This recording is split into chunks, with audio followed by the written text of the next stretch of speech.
C'est l'histoire d'une bande de personnages qui se rassemblent pour accomplir quelque chose. Quelque chose de considérable qui pourrait changer la face du monde si on parvenait un jour à le réaliser. Malheureusement, cette petite bande de rêveurs se pulvérise dans une catastrophe issue d'une série d'événements découlant tragiquement les uns des autres, avec la rigueur implacable d'un mécanisme infernal. La plupart des personnages de cette histoire sont inspirés de gens qui ont réellement existé. Et parmi eux, plusieurs sont de ma famille.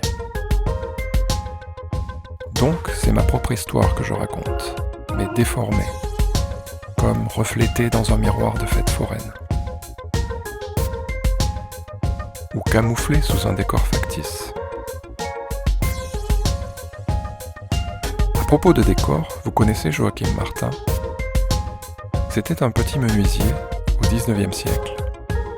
Alors qu'il était en train de refaire le parquet d'un château, il s'est amusé à écrire sous les planches du parquet toute la vie des gens de son village, y compris leurs fantaisies lubriques les plus inavouables. Une fois les planches fixées au sol, personne ne pouvait imaginer ce qu'elles dissimulaient.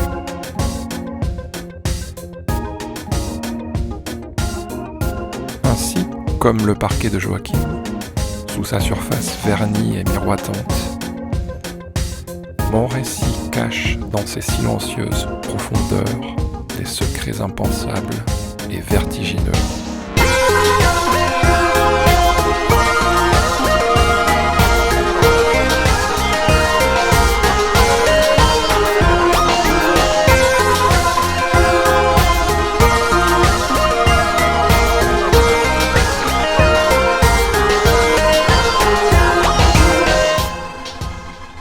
Donc, en surface, on voit tous les personnages de l'histoire se débattre avec leur vie, leurs désirs et leurs drames. Et sous la surface, dans des conditions obscures, l'un d'eux est en train d'inventer quelque chose. C'est une invention essentielle qui peut tous les détruire ou les sauver. Et avec eux, tous leurs semblables. Et tous les rêves et les souvenirs de l'humanité. Alors deux questions se posent. De quelle invention s'agit-il?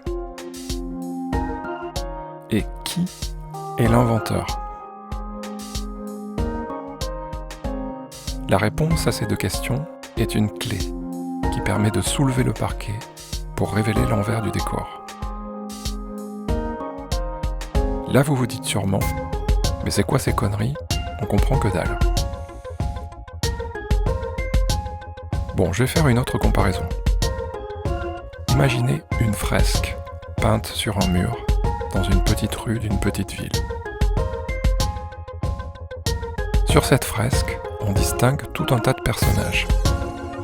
Certains rassemblés dans une salle au premier plan, et d'autres plus loin dans divers paysages étranges.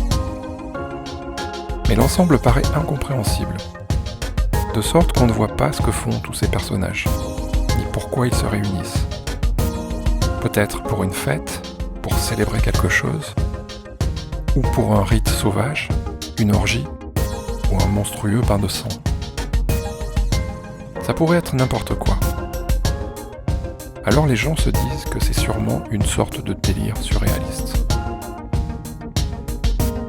Puis un beau jour, dans un coin de la fresque, un passant remarque un détail qui semble désigner quelque chose.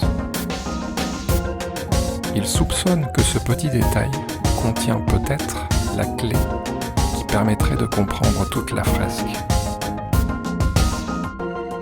Et bien de la même façon, mon récit a une première signification en apparence, et une seconde accessible par une clé sous la surface.